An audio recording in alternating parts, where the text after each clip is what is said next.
오늘 아침에 같이 보실 하나님의 말씀은 요한복음 2장 1절부터 11절까지의 말씀이 되겠습니다.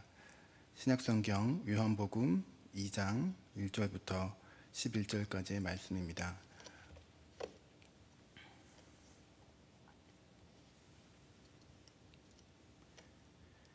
찾으신 줄 알고 한 절씩 교독하시도록 하겠습니다.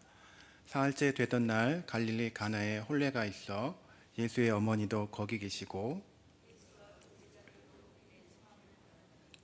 포도주가 떨어진지라 예수의 어머니가 예수에게 이르시되 저들에게 포도주가 없다 하니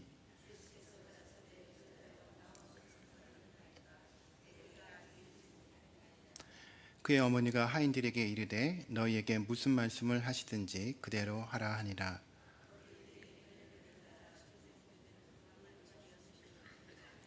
예수께서 그들에게 이르시되 항아리에 물을 채우라 하신즉 아귀까지 채우니 연회장은 물로 된 포도주를 맛보고도 어디서 났는지 알지 못하되 물 떠온 하인들은 알더라. 연회장이 신랑을 불러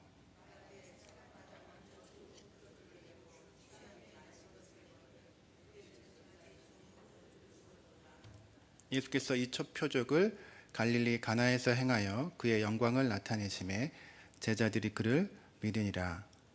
아멘.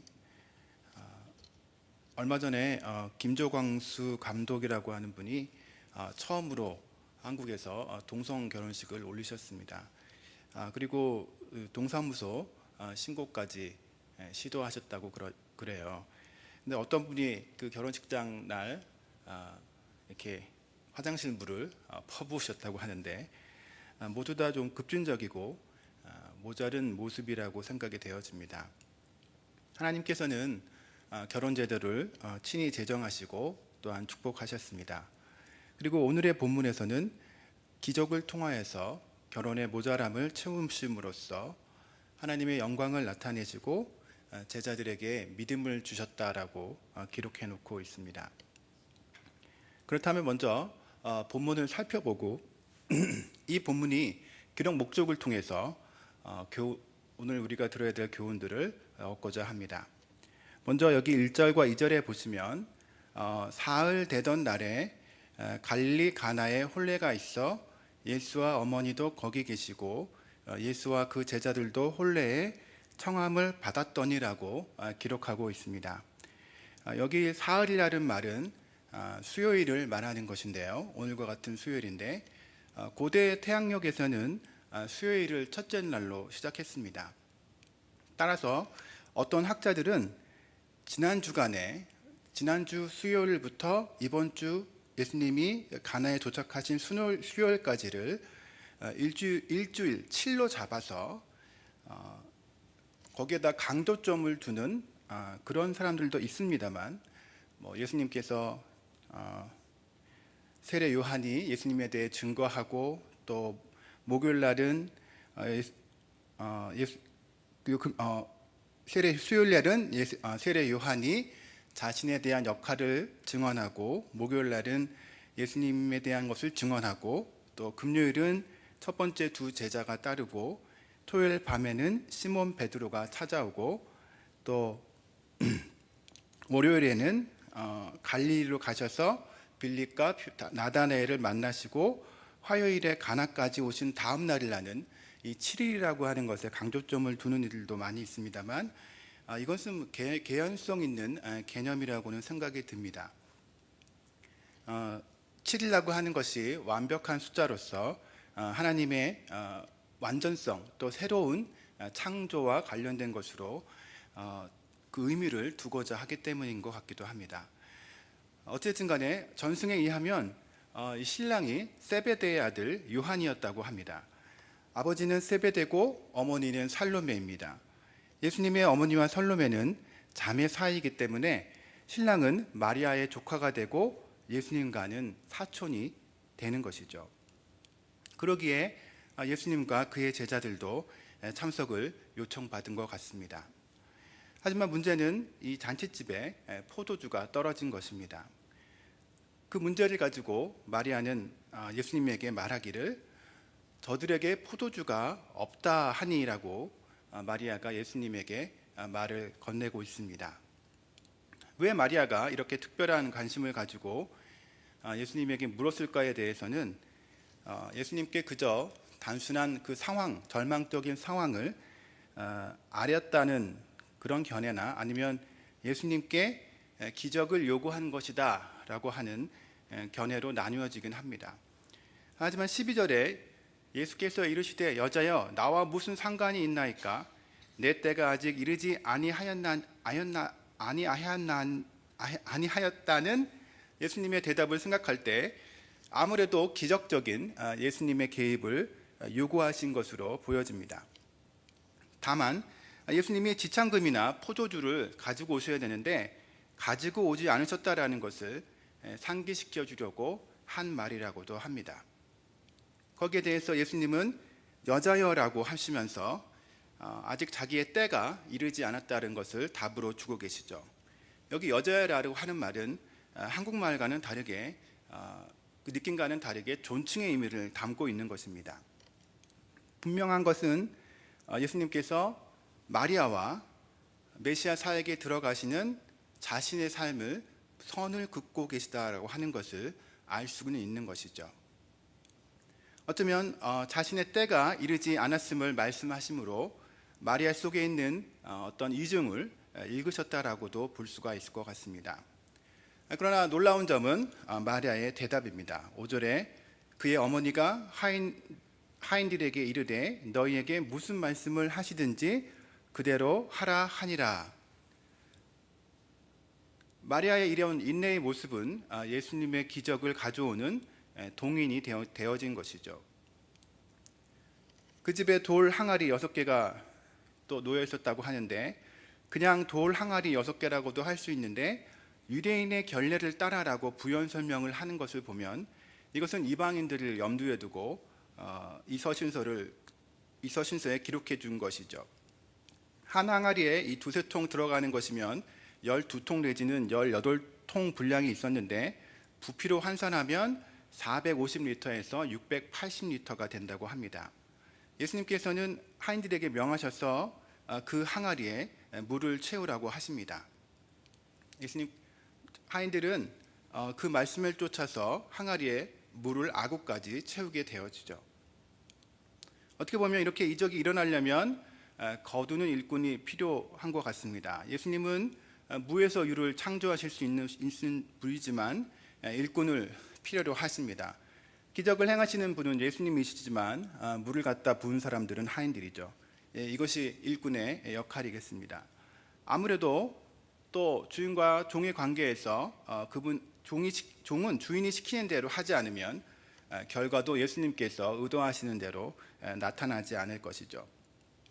예수님께서는 그렇게 기적을 베푸신 후에 그 물을 떠서 연회장에게 갖다 주라고 하셨습니다. 그들은 물이 포도주로 변한 것을 발견하고 담긴 그릇을 담아다가 그 포도주 병에 담아다가 가져갔을 것입니다. 왜냐하면 그 돌 항아리를 들고 가지 못했을 것이니까요. 어떻게 보면 이 돌 항아리가 포도주 동아리로 용도 변경하신 것은 유대의 종교의식의 용도를 변경하신 것이다라고 생각할 수가 있습니다.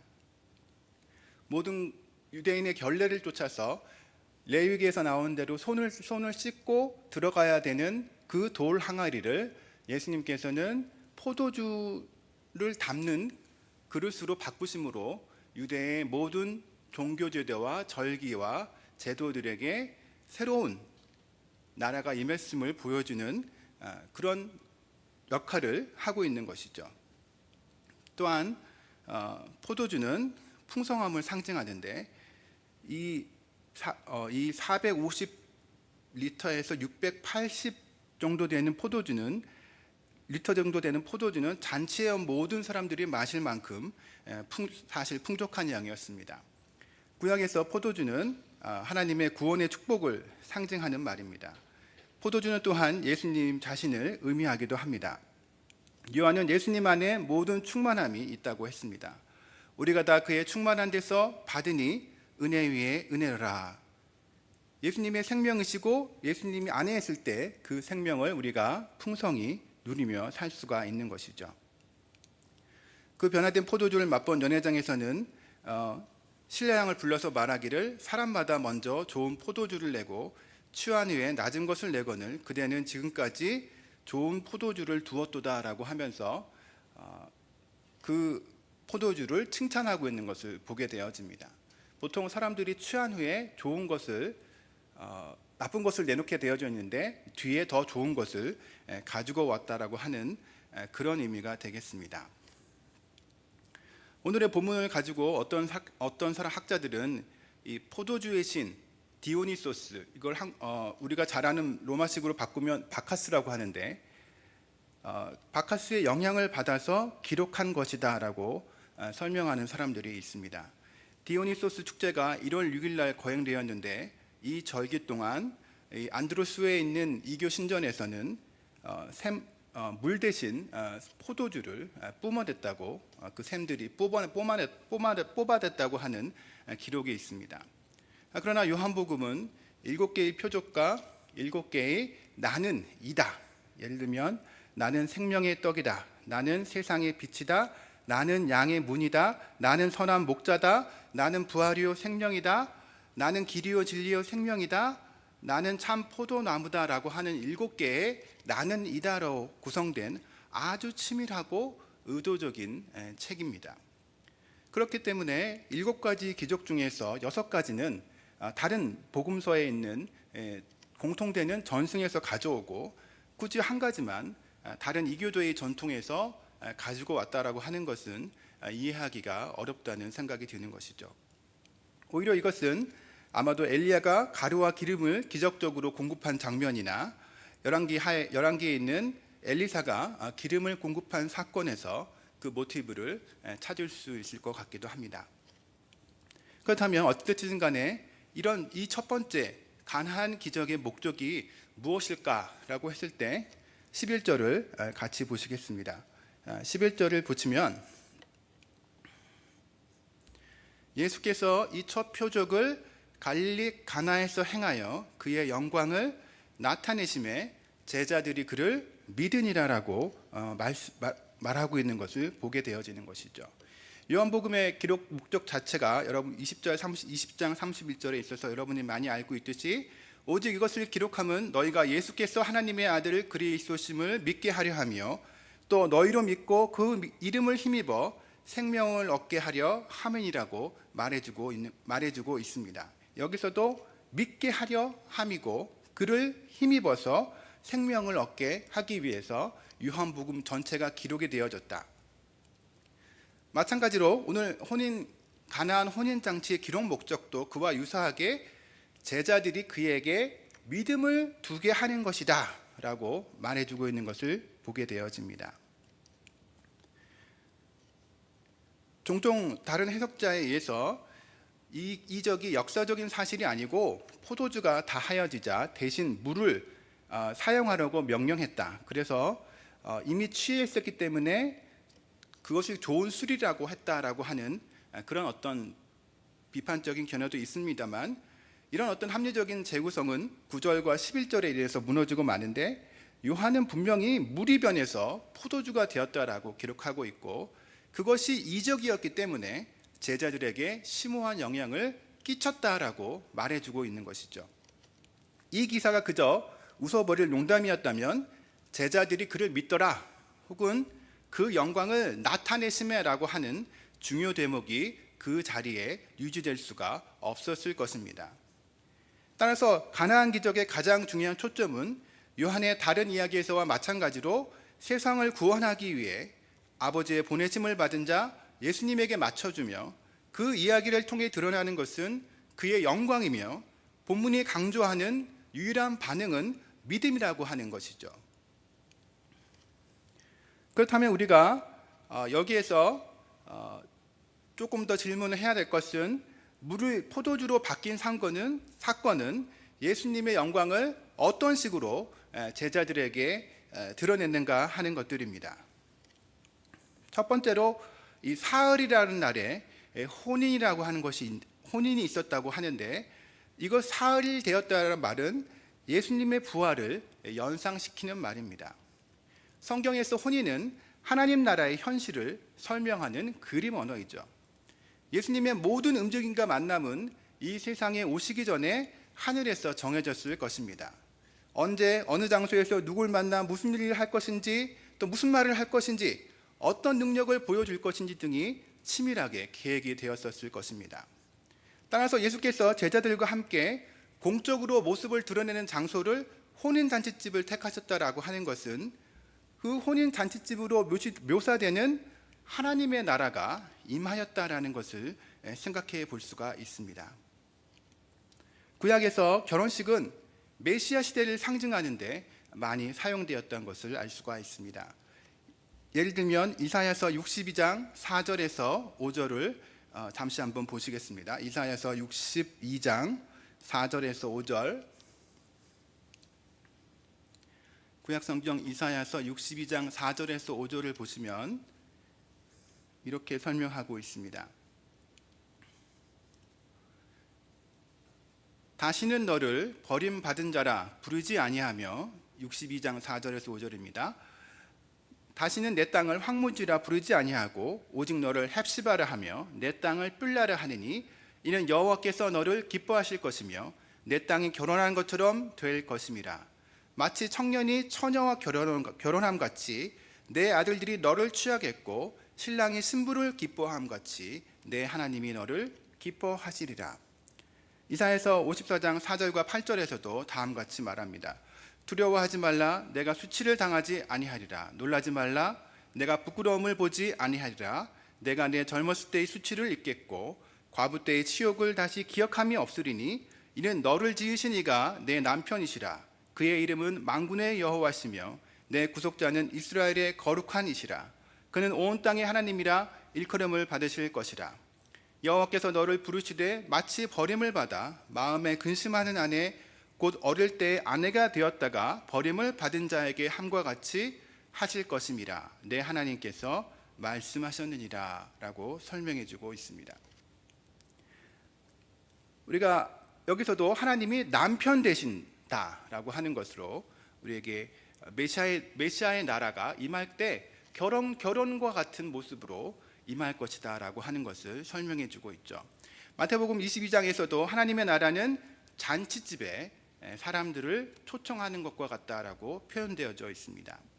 요한복음 요한의 다른 저서인 계시록 19장 9절에서도 천사가 내게 말하기를 기록하라. 어린 양의 혼인잔치에 청함을 받은 자들은 복이 있도다.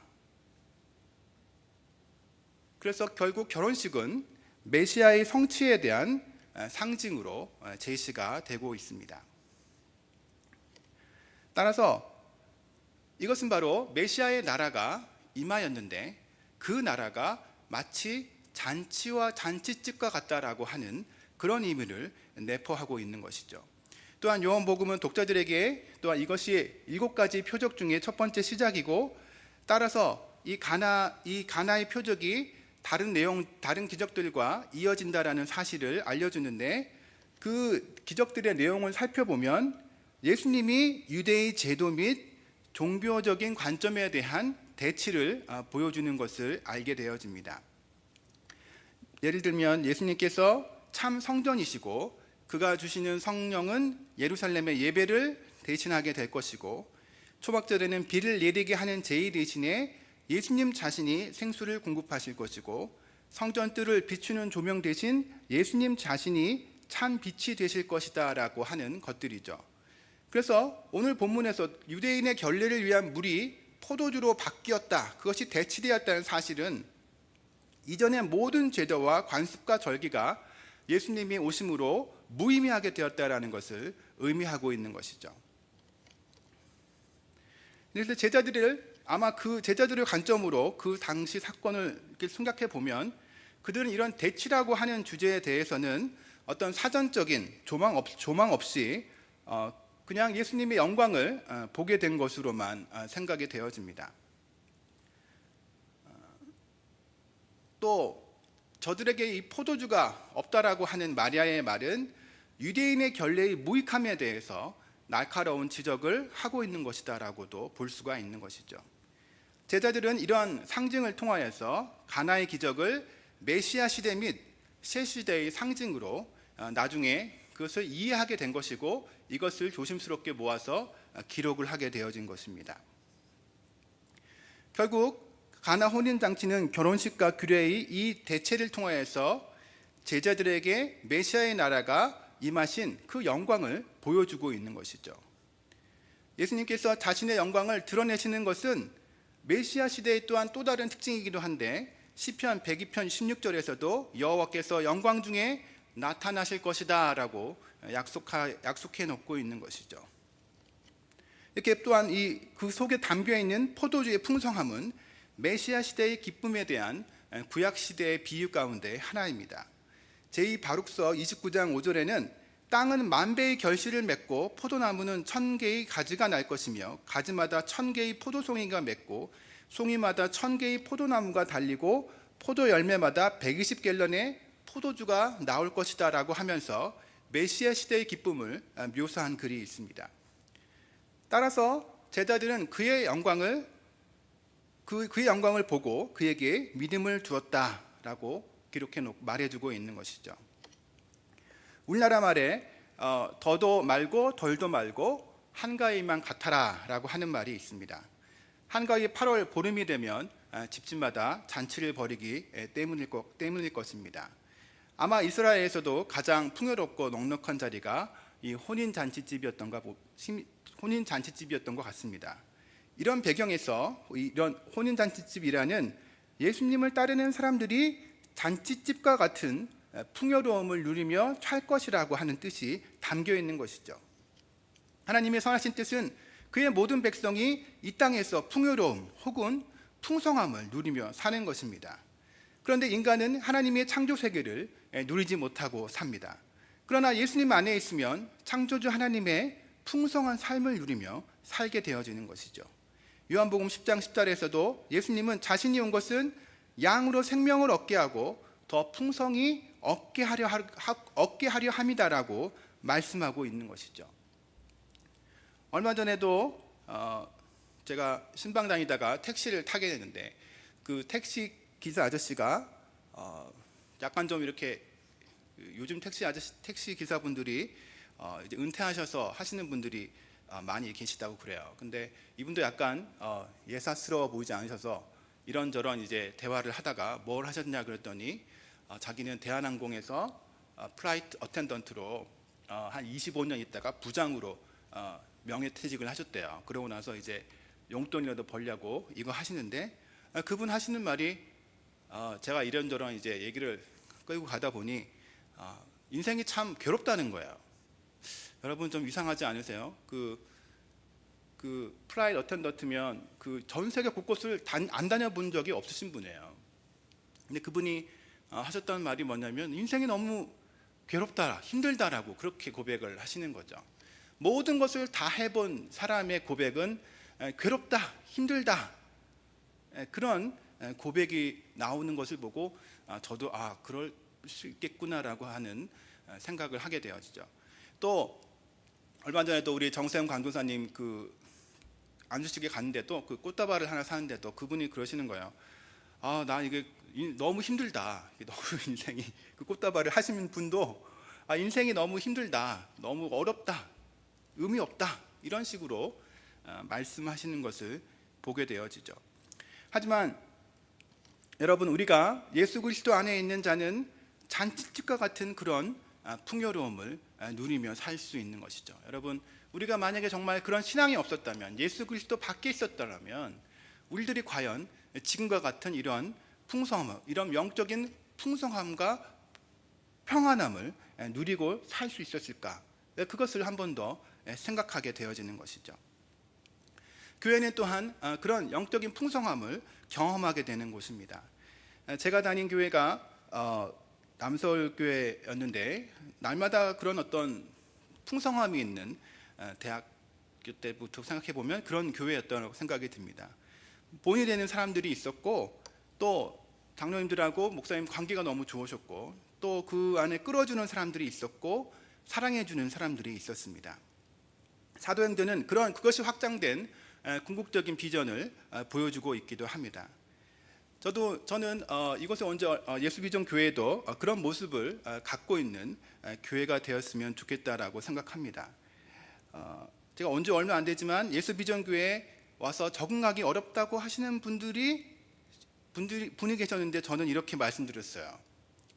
분이죠. 분들은 아니고.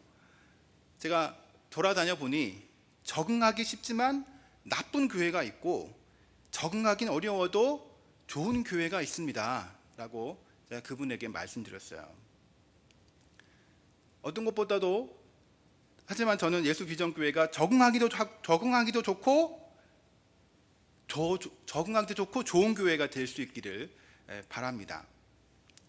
미국에서 제가 교회 다닐 때 가장 맨 처음 그 교회 딱 도착하면 만나는 표저어가 뭐냐면 웰컴 홈이라는 단어였어요. 웰컴 홈, 웰컴 투 더 토마스 로드, 이렇게 그 글자가 표저어가 가장 눈에 확 띄게 만들어져 있는 것을 보게 되어져요. 얼마나 마음에 와닿는 단어인지 모르겠습니다. 새로운 사람이 와도 반갑고 또 함께 웃으며 또 함께 슬퍼할 줄 아는 공동체, 이것이 바로 하늘의 잔치집을, 그 말씀 가운데 하늘의 풍성함을 누리며 하늘의 잔치집을 경험하는 그런 공동체가 아닐까 생각하게 되어집니다. 우리 공동체가 그런 공동체가 되어줬으면 좋겠다라고 하는 소원함을 갖습니다. 어떤 사람이 와도 더 쉽게 따뜻하게 맞아줄 수 있는 그런 공동체가 되었으면 좋겠어요. 그리고 또한 예수님의 영광을 본 그들에게 요구되는 것이 무엇이었냐면 11절의 하반절에 있는 대로 믿음이었다라고 하는 것이죠. 예수님의 영광을 본 사람들에게 결론적으로 요구되어지는 것은 믿음이었다라고 하는 것이죠. 믿음에는 4가지 종류가 있다고 보통 정의합니다. 역사적인 믿음인데 그것은 하나님의 말씀이 참이라는 것을 하나님 자신의 권위와 그의 선포의 근거에서 알고 믿는 것입니다. 하지만 이런 지식적인 믿음은 마귀들도 가지고 있는 것이죠. 두 번째는 일시적인 믿음인데 이 믿음은 교회의 교리들에 동의하는 것으로 고백과 기쁨이 수반되지만 참된 영속적인 기쁨이 없으며 뭔가 다른 이유에서 나오는 믿음이며 그저 일시적으로만 지속되다가 어려움이 있으면 사라져버리는 믿음입니다. 셋째는 이적을 행하는 믿음입니다.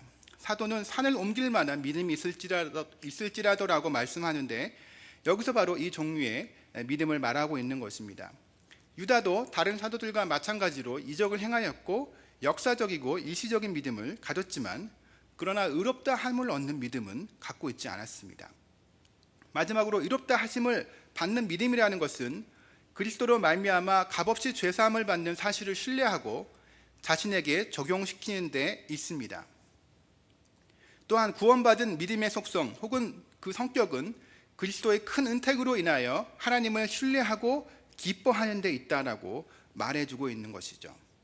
우리는 지식이나 일시적이거나 이적을 행하는 믿음보다도 이런 의롭다함을 얻는 믿음을 가져야 할 것입니다. 의롭다 하심을 갖는 사람들은 다음과 같은 특징을 갖습니다. 첫 번째로 그는 성경에 포함된 모든 내용이 참되며 하나님으로부터 온 것을 믿습니다. 그는 그 내용들을 확고히 믿고 받아들이지 않을 수 없는 심령이 됩니다. 그 내용들이 참되며 하나님으로부터 온 것을 고백한다면 그것들에 동의하는 것이 당연한 일이기 때문입니다. 세 번째로 그는 은혜의 약속 혹은 그리스도로 말미암는 값없는 죄사함과 의와 영생에 대한 약속을 받아들이며 자기 자신에게 구체적으로 적용시킵니다. 네 번째로 이런 약속을 가지고 있는 그는 현재의 하나님을 신뢰하며 누리며 기뻐하며 그리고 미래의 선에 대해서도 다음과 같이 신뢰하게 됩니다. 지금 하나님께서 나를 사랑하시사 그런 축복들을 베푸시니 영생에 이르도록 나를 끝까지 보존하실 것이다. 하나님은 불변하시고 그의 은혜 베푸심에는 후회가 없기 때문이다 라고 말하는 것이죠. 또 다섯 번째로 그런 은혜들을 바라볼 때 마음속에서 기쁨이 일어나며 또한 모든 지각에 뛰어난 양심의 평안이 이어지는 것이죠. 여섯 번째로 그리고 그는 단 하나의 예외도 없이 하나님의 모든 계명들을 순종하기를 진정으로 사모하게 되며 또한 하나님께서 그로 하여금 지금 무슨 일을 당하게 하시든지 기꺼이 인내로 견디기를 원하게 된다는 것입니다. 그러므로 의롭다 하심을 얻는 믿음을 소유한 자는 세상과 마귀의 반대에 전혀 굴하지 않고 자기에게 요구되는 일을 이행하게 됩니다. 참되게 믿는 자는 이 모든 일을 스스로 체험하며 또한 이런 일들을 스스로 체험하는 자가 참되게 믿는 자인 것이죠. 우리가 이롭다 하심을 믿는 믿음의 기초 위에서 또한 기적적인 믿음도 가질 수 있도록 노력하는 것도 필요하다고 생각합니다. 기적적인 믿음이 앞서면 안 되겠지만 의롭다 하심을 받는 믿음 안에서 또한 기적적인 믿음도 가져야 되는 것이죠. 믿음은 점점 더 성장해야 하는 부분이 있다고 생각이 듭니다. 결국 마리아를 움직인 것도, 예수님을 움직이게 한 것도 마리아의 인내하는 믿음이었다라고 생각할 때 결국은 예수님을 움직이게 하는 것은 우리의 큰 믿음일 거라고 생각이 듭니다. 제가 공부했던 학교를 설립하신 분이 미국에서 10손가락 안에 꼽히는 존경받는, 우리나라로 얘기하면 김수환 추경 같은 그런 분이셨습니다. 그분의 동네가 어디였냐면 버지니아주 린츠버그에 있는 되게 조그만한 어떤 중소도시 정도 되는 그런 교회에 있었지만 그분의 영향력은 온 미국 대륙을 흔들었던 분이셨어요. 그분에게는 어떠한 큰 믿음이 있었냐면 나는 예수 그리스도를 위한 챔피언들을 훈련시키겠다라고 하는 그런 비전을 갖고 계셨습니다. 그리고 그는 학교를 시작하셨어요. 근데 학교가 시작했을 때 겨우 조그만한 동네에서 그는 학생들을 모아서 신학교부터 시작하셨어요. 근데 그분에게 어느 날 그 학장되는 분에게 뭐라고 했냐면 나는 5만 명 되는 학생들을 훈련시키고 싶습니다. 나 훈련시키게 될 겁니다. 라는 식으로 그가 얘기를 하자 그 학장되는 분이 엘머 타운즈라고 하는데 되게 이렇게 머리가 비상하신 분인데 이게 머리가 와닿지 않으셨대요. 머리가 와닿지 않으시고 그분이 이제 결국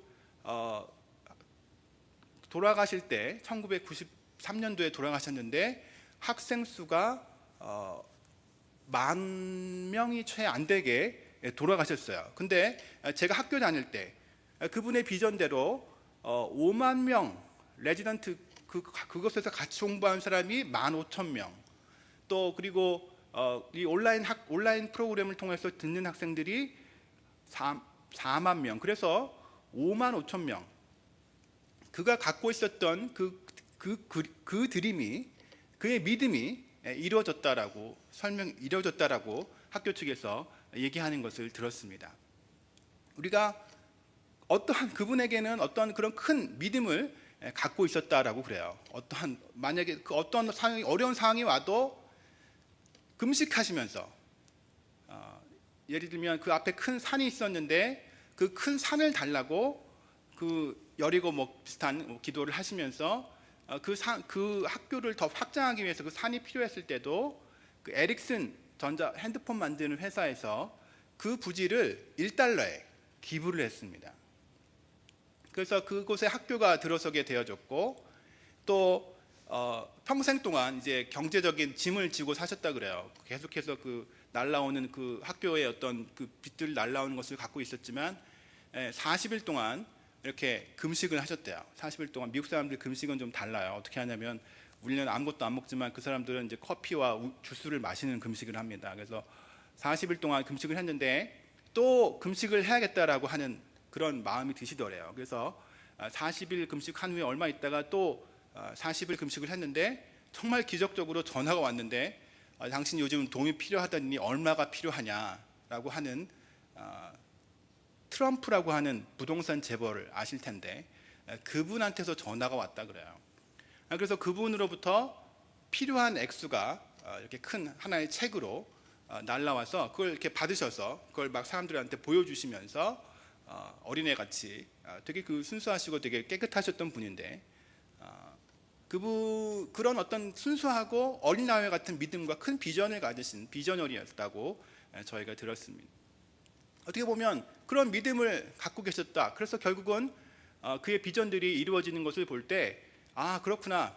우리의 믿음이 얼마나 연약한가, 우리의 믿음이 얼마나 작은가라고 하는 것들을 한 번 더 돌아보게 되어지는 것이죠.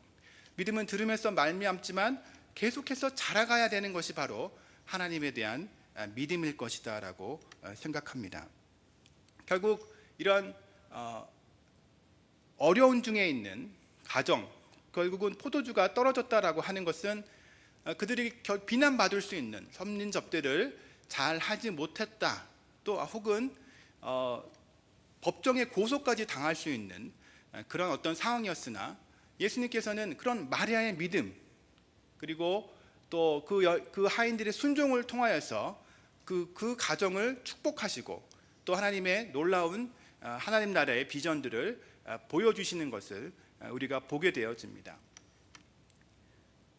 따라서 우리에게 믿음을 굳건하게 갖는 것, 우리는 이미 더 많은 내용들을 보고 있습니다. 너희가 성경에 기록한 것은 우리 자신을 위해서 하나님께서 모든 교훈들은 기록한 것이다 라고 설명해 주고 있습니다. 우리는 제자들이 보았을 때 아무것도 모르고 보았던 그 영광, 하지만 나중에 정리할 때 보니 그래서 그것이 하나님이 드러내신 영광이었구나 라고 그들이 기억했던 것처럼, 하지만 우리는 그 모든 것들을 더해서 그렇구나, 그 하나님께서 가나안 혼인잔치에 가신 것은 구약에서 예언하신 메시아 시대의 도래를 보여주시기 위해서 가셨구나 라고 하는 더 큰 내용들을 우리가 확인하게 되어지고 보게 되어지는 것이죠.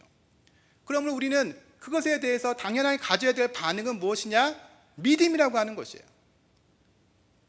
큰 믿음을 가지셔야 되겠습니다. 하나님께서 내게 주신 믿음을 굳건하게 더 키워나가는 그런 사람이 되어져서 예수 그리스도를 신뢰하고 구원 얻는 믿음을 가져 의롭다 하는 믿음을 갖고 그 위에서 하나님이 행하시는 것들을 믿는 큰 믿음을 갖는 저희 모두가 될 수 있기를 원합니다. 그 어려운 가운데서도 그 가정을 주님께서 축복하신 것처럼, 내가 비록 어려운 상황 가운데 있을지라도 내가 포기하지 않고 또 내가 하나님 안에 있는 것들을 기뻐하고 또 그 가운데서 주님을 신뢰함으로 큰 믿음을 가지고 나아가는, 그래서 그 믿음 가운데 하나님의 도우심을 경험하는, 그 실제를 경험하는 저희 모두가 되실 수 있기를 원합니다. 같이 기도하시겠습니다.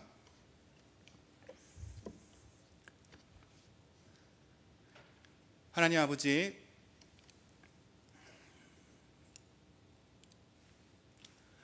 영 죽을 수밖에 없는 모든 천벌을 받아 마땅한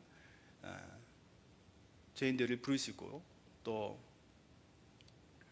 구원해 주셔서 하나님 나라의 일꾼으로 또 불러주신 것들, 또 하나님 나라의 백성으로 불러주신 것을 진심으로 감사드리고 찬양합니다. 하나님, 우리에게 구원을 위하여서 구원의 또 완벽한 음식으로 우리에게 말씀을 주시며 또 그 말씀 가운데 하나님의 놀라우신 그 행하심을 보여주시고 드러내 주신 것들 인해서 진심으로 감사합니다. 하나님 아버지, 주께서 이 땅에 주님의 나라가 임하게 하셨고 또 그 나라의 특성이 풍성함과 또 그 가운데 있는 그 놓칠 수 없는 언약과 즐거움인 것을 저희들이 고백하지 않을 수 없습니다. 하나님 아버지, 우리를 그 나라로 불러주신 것을 인해서 진심으로 감사하고 찬양드립니다. 하나님, 우리가 그 가운데서 날마다 그 은혜를 누리며 살아가는 백성들 되기를 원합니다. 하나님 아버지, 그 천국과 같은 잔치집과 같은 천국의 은혜를 날마다 누리며 나아가는 저희 심령이 되어지고 또 저희 교회가 되어질 수 있도록 하나님 도와주시옵소서.